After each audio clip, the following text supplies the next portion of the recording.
नमस्कार, SRB news देख रहे हैं आप। मैं देवेंद्र कुशवाहा। कोरोना महामारी इतनी भयानक रूप लेती जा रही है भारत में कि इसका अंदाजा लगाना मुश्किल है कि कौन कब कोरोना से संक्रमित हो जाएगा। ऐसे में उत्तर प्रदेश में पंचायत चुनाव हुए और कोरोना का प्रसार, जैसा कि आप सभी जानते हैं कि चुनाव में कोरोना गाइडलाइन का पालन नहीं हो पाता है, इसलिए भी कोरोना के प्रसार में वृद्धि होनी लाजमी है। कल 2 मई का दिन है और कल काउंटिंग भी होगी। ऐसे में चुनाव आयोग ने एक गाइडलाइन जारी की है, उसके अनुसार ही एजेंट या प्रत्याशी काउंटिंग में भाग ले सकते हैं। साथ ही साथ हम यह कहना चाहेंगे कि कोरोना की भयावह स्थिति इतनी ज्यादा है कि मरीज लगातार जो संक्रमित हो रहे हैं उनको अस्पतालों में बेड नहीं मिल रहा है, कमी हो जा रही है। ऑक्सीजन की कमी के कारण तमाम जो मरीज हैं वो असमय ही काल के काल में समा जा रहे हैं।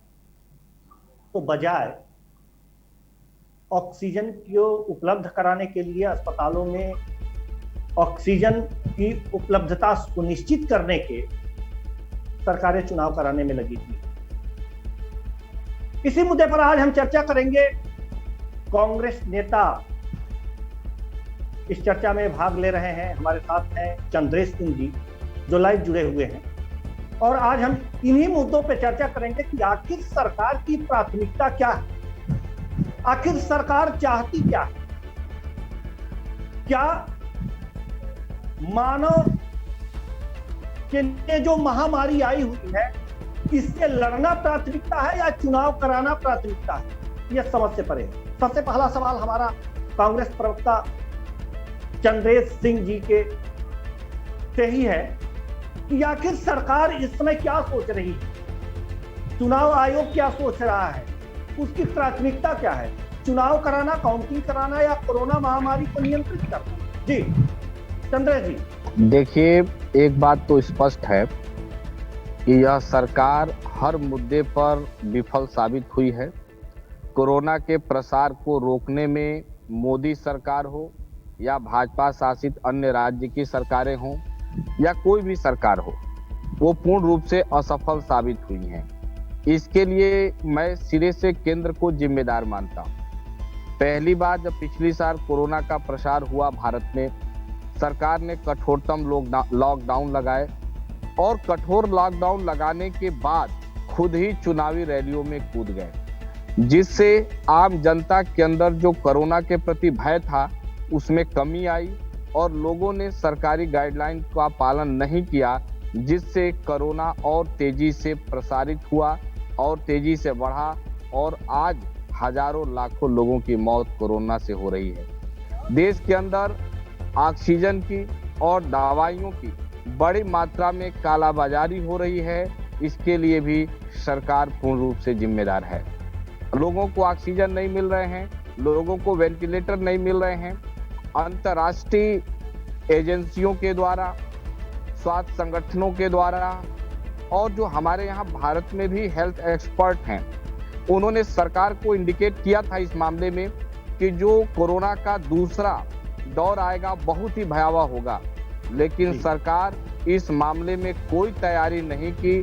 बिहार में, बंगाल में, असम में चुनाव कराने में व्यस्त थी, चुनावी रैलियों में भीड़ इकट्ठा करने में व्यस्त थी। इसके लिए मैं कहूंगा कि मोदी सरकार इस पूरे कोरोना के दौरान नरसंहारक के रूप में कार्य किया है। सरकार बनाने के चक्कर में हजारों लाखों लोगों को मौत के गर्भ में डालने का काम किया है। यदि केंद्र सरकार चाहे केंद्र जी संसद में एक बिल लाकर विधायिका के कार्यकाल को 6 महीने के लिए आगे बढ़ा देती, राज्य विधानसभाओं के कार्यकाल को बढ़ा देती, मुझे लगता है इस संकट से निपटने में हम सक्षम साबित होते। लेकिन आज सरकार का एक पक्ष ये भी है ना चंद्रेश जी, सरकार का एक पक्ष ये भी है कि हम पहले की तरह लॉकडाउन नहीं लगा सकते। पहले की मैंने तरह आपको व्यवस्थित बहुत नहीं कर सकते, मैंने इससे कि अर्थव्यवस्था पे असर पड़ेगा। जी मैंने आपको बहुत पहले ही बताया था कि ये सरकार लाल बुझक्कड़ की सरकार है। लाल बुझक्कड़ क्या हुआ कि एक बार गांव में भैंस का जो मुंह है वो नाद में पड़ गया। लोगों ने कहा कि कौन निकालेगा, समझ में नहीं आया तो लोगों ने लाल बुझक्कड़ को बुलाया। लाल बुझक्कड़ बूझ गए और बुझा न कोई। तो हुआ क्या, लाल बुझक्कड़ ने कहा कि पहले भैंस का गला काट दीजिए। भैंस का गला काट दिया गया। अब कहा गया कि फिर भी नाद से मुंह नहीं निकला, तो लाल बुझक्कड़ ने समझाया कि अब नाद को फोड़ दीजिए। तो पहले इन्होंने कठोर लॉकडाउन लगाकर अर्थव्यवस्था को बर्बाद कर दिया। जब अर्थव्यवस्था बर्बाद हो गई, करोड़ों लोग बेरोजगार हो गए, तो अब समझ में आ रहा है कि आर्थिक प्रगति के साथ ही हमें लोगों के जीवन को सुरक्षा करना है। उसमें भी दवाइयां, ऑक्सीजन और मेडिकल फैसिलिटी देने में ये सरकार पूर्ण रूप से असमर्थ है। इस संदर्भ में मैं एक ही बात कहूंगा कि मोदी सरकार हर मामले में विफल है और देश के अंदर मर रहे हजारों लोगों के मौत का कारण बनेगा। दूसरी बात, एक बात और स्पष्ट रूप से मैं आपको कहना चाह रहा हूं कि चुनाव ड्यूटी के दौरान उत्तर प्रदेश में केवल 500 से अधिक शिक्षकों की मौत हुई है। कल हमने पेपर में एक खबर पढ़ा कि एक 6 महीने की गर्भवती महिला चुनाव ड्यूटी में कोरोना के द्वारा मर गई, कोरोना के कारण मर गई। तो मुझे लगता है कि उत्तर प्रदेश की योगी सरकार हो या केंद्र की मोदी सरकार हो, अब तक इतिहास में मैंने ऐसा संवेदनहीन, निष्ठाहीन, कर्तव्यहीन और मूल्यहीन सरकार नहीं देखा है। अच्छा, ये एक बात और चंद्रेश जी, अभी प्रियंका गांधी का ट्वीट मैंने पढ़ा है और उसमें उन्होंने साफ साफ लिखा था। देखिए, आपके साथ जब भी हम डिबेट पर आते थे, आप अक्सर कांग्रेस को कटघरे में खड़ा करते थे और कांग्रेस की जवाबदेही तय भी करते थे। आज आप लखनऊ में पता करिए, कांग्रेस पार्टी की तरफ से लोगों को ऑक्सीजन मशीन दिया जा रहा है, दवाइयां दी जा रही हैं। आज रायबरेली में सोनिया गांधी जी ट्रकों से भरा ऑक्सीजन का सिलेंडर उन्होंने भेजने का काम किया है। हेल्प डेस्क हमने लॉन्च किया है। जो कोरोना पॉजिटिव हैं और फिर निगेटिव हो गए हैं, उनसे कांग्रेस कार्यकर्ताओं से रिकॉर्ड मांगा। ये अच्छे काम है, ये अच्छे काम है और तो कांग्रेस के कार्यकर्ता, कांग्रेस के पदाधिकारी और कार्यकर्ता लगातार सेवा का काम कर रहा है। इस देश की मीडिया विपक्ष को घेरने और सरकार का पक्ष लेने की जगह यदि सिस्टम से प्रश्न पूछी होती तो आज देश में इस तरह से मौतें नहीं होती। सिस्टम से ही प्रश्न है। अगर बीजेपी के लोग अभी हमारी पीसीआर की टीम जो है बीजेपी के नेताओं को जोड़ने का प्रयास कर रही है, अगर वो जुड़ जाते हैं तो उनसे भी पूछा जाएगा, सवाल पूछा जाएगा। हालांकि कांग्रेस ने चंद्रेश जी, हालांकि आप कांग्रेस ने जो कोविड के लिए, कोविड से संक्रमित मरीजों के लिए जो काम कर रही है उसकी सराहना हम कर रहे हैं, एसआरबी न्यूज कर रहा है सराहना, ऐसी बात नहीं है। लेकिन सराहना होनी भी चाहिए, नहीं सराहना होनी भी चाहिए। लेकिन सवाल ये है आपसे अगला कि प्रियंका गांधी ने जो कहा है ट्वीट करके, आज मैंने पढ़ा है कि गांव में जो कोरोना से संक्रमित मरीज है उसका गणना नहीं हो रहा कोविड से मरने वालों में, जबकि गांव में कोरोना फैल चुका है। मैं बता रहा हूं, अभी हम अपने गांव में आए हुए हैं। गांव का सिचुएशन यह है कि बहुत सारे लोग, हर परिवार में दूसरे तीसरे परिवार में 1-2 ऐसे पेशेंट हैं जिनको कोविड के लक्षण हैं। अभी सुबह सुबह हमारे पिताजी ने कहा कि ऐसा है कि कोविड के लक्षण हो भी तो ना कोविड जांच कराने की जरूरत है, ना हॉस्पिटल में जाने की जरूरत है। यदि आप हॉस्पिटल में गए तो ऐसे ही मार दिए जाएंगे। इतना लोग हॉस्पिटल की दुर्व्यवस्था को लेकर डरे हुए हैं कि वो जानबूझकर भी कोविड जांच नहीं करा रहे हैं, ऐसे घरेलू दवाओं से उपचार कर रहे हैं। जिंदा बच गए तो ठीक है, नहीं तो मरना तो लगभग तय है। तो सरकार पर ये है कि जब लोगों को श्वास लेने में दिक्कत आएगी, मैं बता रहा हूँ लोग कोविड टेस्ट कराने से पीछे नहीं हट रहे हैं। लोग सरकारी दुर्व्यवस्था से डरे हुए हैं कि बाय द वे कहीं कोविड पॉजिटिव आ गया तो सरकारी या निजी अस्पतालों में हमें वो सुविधाएं नहीं मिलेंगी जो मिलना चाहिए, इसलिए दवाई और ऑक्सीजन के अभाव में हम मर सकते हैं। इसके लिए वो डर के मारे घर लेकिन सर सवाल ये है बहुत हाहाकार अगर जो है, चारों ऑक्सीजन की तरफ जरूरत मातम है। नहीं, अगर जो हमने ऑक्सीजन अपने की जरूरत है जी सर, अगर ऑक्सीजन की जी जरूरत है तो गांव में ऑक्सीजन तो उपलब्ध नहीं हो पाएगा, उन्हें अस्पताल तो जाना ही होगा, जी कोविड टेस्ट कराना ही होगा। लोग मर रहे हैं, लोग जी मर रहे जी हैं, ऐसे पता ही जी नहीं है कि लोग किससे मर रहे हैं। और जी ग्रामीण जो डेटा है वो सरकार के पास है नहीं। यदि वो जी डेटा सरकार को ओरिजिनल मिल जाए तो नहीं, देश में क्या ये हाहाकार नहीं मच चाहिए जाएगा। था? वही मैं सवाल आपसे पूछ रहा हूँ, जी वही सवाल मैं पूछ रहा हूँ, क्या जी सरकार को ये नहीं चाहिए कि गांव जी में जैसे वो जाकर के वैक्सीन लगा रहे हैं, वैसे ही जैसे जी प्राथमिक स्वास्थ्य केंद्र खुले हुए हैं तो प्राथमिक स्वास्थ्य केंद्र सर पर सर कोविड जांच सर की सर सुविधाएं सर उपलब्ध करा दी सर जाए। जी सर हम लोग अक्सर देखते थे, आप भी देखे होंगे जी कि समय समय पर आंख जांच के लिए शिविर लगते हैं।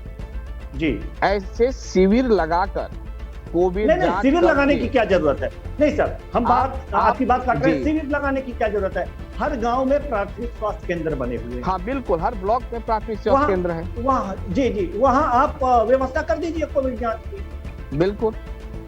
आप वहाँ अभी से हम कोविड जांच करा आज सकते हैं जी हमारे यहाँ के प्राथमिक स्वास्थ्य केंद्र पर हम खुद गए हुए थे। वहां जी पर एंटीजन टेस्ट करने के लिए चीजें नहीं थी। जी एक दिन हम गोरखपुर एक प्राथमिक स्वास्थ्य केंद्र पर गए। डॉक्टर ने जी कहा कि एंटीजन टेस्ट कर लेते हैं, लेकिन हमारे पास आरटीपीसीआर के लिए नहीं है। हम हम्म, 2000 मांग रहे हैं तो हमको 200 ही मशीन मिल रहा है, इंस्ट्रूमेंट अच्छा मिल रहा जी है। तो जी जी सरकार जी के पास रिसोर्सेस नहीं है। मुद्दा जी ये है कि एक साल में आप क्या कर रहे थे। एक साल जी में आप चुनाव कर रहे थे, सरकारें जी गिरा रहे थे, सरकारें हम्म, बना रहे थे।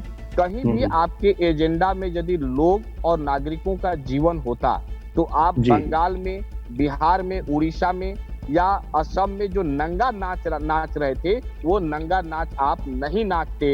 इतनी बेशर्म सरकार मैंने नहीं देखा है। एक तरफ लोग कोरोना से मर रहे हैं और दूसरी तरफ मुझे उस दिन बहुत दुख हुआ जिस जी दिन अंतिम रूप से चुनाव आयोग ने बंगाल में रैलियों पर रोक लगाया। तब प्रधानमंत्री ने रैली रोका और शाम को मुख्यमंत्रियों के साथ बैठक किया। इतना निर्लज्ज प्रधानमंत्री भारत के इतिहास में मैंने नहीं देखा है और मुझे नहीं जी लगता है कि इतिहास में अब आगे भविष्य में भी ऐसा प्रधानमंत्री इस देश को मिलेगा। भगवान जी इस बला से बचाए। जी भगवान इस बला से बचाए। हालांकि देखिए, कुल मिलाकर के अगर तो हम देखें चंद्रेश जी, तो स्थिति एक ये भी बनती है कि लोग भी कोरोना गाइडलाइन का पालन नहीं कर पा रहे हैं। मैंने बहुत नहीं, पहले लोग भी कोरोना गाइडलाइन का पालन जी नहीं कर पा रहे हैं, उनके लिए क्या कहेंगे आप? बिल्कुल आप सारी सही बात करें। देखिए, आप यदि आप सोशलॉजी वगैरह सोशल साइंस पढ़े होंगे सर तो आप जानते जी होंगे कि जी निम्न जी संस्कृतियां हमेशा अपने से उच्च संस्कृति का वर्ण करती हैं। जी प्रधानमंत्री कह रहा है एक मन से कोरोना जरूरी है, 2 गज की जी दूरी जरूरी है, ये फॉलो करो, ये फॉलो करो, घंटा बजाओ, तिलक लगाओ, दिया जलाओ, सब करो। और जी वही प्रधानमंत्री जो कहता है कि 2 गज की दूरी जरूरी है, अगले ही जी दिन बंगाल में जाकर हजारों की जनसभाओं को संबोधित करता है और वहां कोई कोरोना की गाइडलाइन का पालन नहीं किया जाता है। आप बताइए आम जनता कैसे विश्वास कर ले कि प्रधानमंत्री जो कह रहे हैं वो सही है। चलिए मान लोगों लेते हैं के कि अंदर प्रधानमंत्री लोगों को के फॉलो ना अंदर करें। आप ये जी बताइए, आप जी नहीं, प्रधानमंत्री को फॉलो करने की बात नहीं है। बात जी ये जी है कि लोगों को जी ऐसे लगा कि कहीं ऐसा जी तो नहीं है कि ये लोग झूठ बोल रहे हैं, कोरोना नहीं है। क्योंकि कोरोना जी होता तो प्रधानमंत्री ऐसे करते। लोगों को लगा कोरोना है ही नहीं और लोगों ने कोरोना संबंधी गाइडलाइन का पालन नहीं किया, जिसका परिणाम कि हम और आप अपने सैकड़ों मित्रों को खोकर कल मीडिया जगत में भी एक बड़ी हस्ती की मृत्यु हुई। हमने जी फेसबुक पर श्रद्धांजलि उनको दिया। जी ये लोग यदि मीडिया से प्रश्न पूछे, यदि सरकार से, सिस्टम से प्रश्न पूछे होते सरकार जी की वाहवाही करने के जगह पे, तो आज जी आप मीडिया जगत इतनी बड़ी हस्ती को नहीं खोता। हमें भी दुख जी है इस जी बात का। जी तो मुझे ये कहना है कि यदि आप जनता से कोई आचरण को फॉलो कराना चाहते हैं तो स्वयं जी सत्ता के शीर्ष पर जो लोग बैठे हैं उन्हें उस आचरण को फॉलो करना पड़ेगा जिसको सरकार ने नहीं किया। जी सरकार ने नहीं किया, लेकिन लोगों को अपने स्वास्थ्य का खुद चिंता होना चाहिए। नहीं देखिए, ये इस चीज और बात है। को ऐसा है, ये जी मामला आप ये बताइए, जी आपको मूर्ति बनाने के लिए पैसा है, मंदिर जी बनाने के लिए पैसा है और जी भी दूसरे चुनाव के लिए आपके पास पैसा है, कोरोना जी जब आ रहा है तो आप कह रहे हैं कि सरकार पैसा देगी नहीं, सरकार को आप लोग पैसा दीजिए। यही जी सरकार है ना। सरकार जी ने जी कोरोना पर क्या बजट जारी किया? उल्टा आपसे हमसे कहा कि आप लोग पीयर केयर फंड में कोरोना के नाम पर पैसा दीजिए, जबकि चुनाव जी में करोड़ों लाखों करोड़ों रुपए लोग खर्च कर रहे हैं। जी आप जी देखिए, मूल रूप से सोचिए कि समस्या है कहाँ। हमने जी बहुत पहले कोऑपरेटिव फेडरलिज्म की बात की थी। जी जी यदि हम पंचायत स्तर पर, जिला स्तर पर, ब्लॉक स्तर पर, क्षेत्र स्तर पर, प्रांत स्तर पर, राष्ट्रीय स्तर पर सभी लोग जी मिलकर कोऑपरेटिव फेडरलिज्म को फॉलो करें और जी स्थानीय सरकार से लेकर राज्य सरकार, केंद्र सरकार तक सभी अपनी अपनी जिम्मेदारियों को तय करें।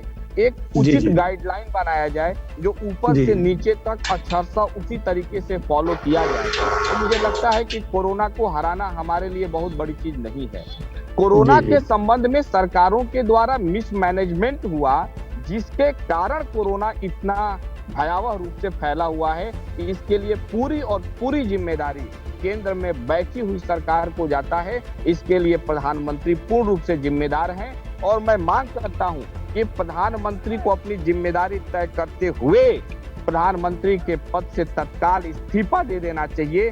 हजारों जी लाखों लोगों के मौत का जो कारण है, जो मौत का सौदागर एक है, बात और वो हम देश का आपसे प्रधानमंत्री पूछना बनने के लायक चाहेंगे, नहीं है। आपकी राय जी जानना चाहेंगे। एक बात और है कि आज 1 मई है और 1 मई से 18 साल से ऊपर के जो लोग हैं उनको वैक्सीन जी लगनी थी, लेकिन जी कई राज्यों में वैक्सीन उपलब्ध नहीं हो पा रही है। जी। इसके लिए किसे जिम्मेदार मानते हैं?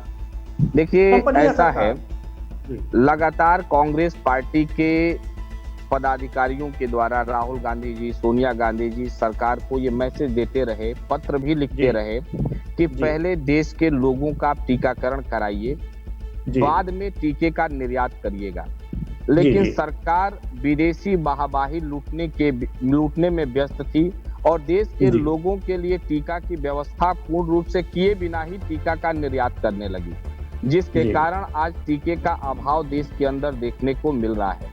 आज जी विदेशी मीडिया को आप उठाकर पढ़िए, लगातार विदेशी मीडिया मोदी सरकार को इस मिसमैनेजमेंट के लिए, कोरोना के मिसमैनेजमेंट के लिए लगातार कोस रही है। आज 16 साल पहले श्री मनमोहन सिंह जी ने ये कहा था कि भारत अब दुनिया के किसी भी देश से मदद नहीं लेगा, लेकिन आज भारत छोटी छोटी चीजों के लिए दुनिया के ऊपर निर्भर नजर आ रहा है। ऑक्सीजन के लिए विदेशों पर निर्भर है, रेमडेसिविर दवा के लिए, मेडिसिन के लिए वो विदेशों पर निर्भर हैं, और भी कोरोना के जांच के संबंध में जो इक्विपमेंट हैं उसके लिए वो विदेशों पर निर्भर हैं। आज प्रधानमंत्री ने भारत को भिखमंगा बनाने का काम किया है। मुझे लगता है कि प्रधानमंत्री ने भारत का सर दुनिया के अंदर नीचा करने का काम किया है। लगातार विदेशी मीडिया प्रधानमंत्री को कोस रही है। इन सभी दुर्व्यवस्थाओं के लिए भारत में एक व्यक्ति जिम्मेदार है, जो लाल भुजक्कड़ है, जो मौत का सौदागर है, वो प्रधानमंत्री नरेंद्र मोदी है और कोई नहीं। जी, बहुत बहुत धन्यवाद, आप हमसे जुड़े और इस चर्चा में भाग लिया। तो कुल मिलाकर के ये देखा जा रहा है कि आखिर जो कुप्रबंधन है वो सरकार के सिर पर मढ़ा ही जाएगा, क्योंकि अगर आप 18 वर्ष से अधिक आयु वर्ग के लोगों को 1 मई से टीका लगवाने की बात करते हैं, वैक्सीनेशन करवाने की बात करते हैं, तो टीका उपलब्ध कराना भी आपकी जिम्मेदारी है। साथ ही साथ अगर कोरोना गाइडलाइन का पालन कराना चाहते हैं आम जन से, तो आपको रैलियों में भाग नहीं लेना चाहिए और रैलियां नहीं निकालनी चाहिए। इसलिए सरकार की भी जिम्मेदारी है प्रधानमंत्री को माफी मांगते हुए अपने पद से इस्तीफा देना चाहिए। इसलिए चंद्रेश जी, इसलिए अंत में मैं यही कहना चाहूंगा कि सरकार को भी अपने गिरेबा में झांक कर देखना चाहिए। तो इस कार्यक्रम में बस इतना ही, मुझे दीजिए इजाजत, नमस्कार।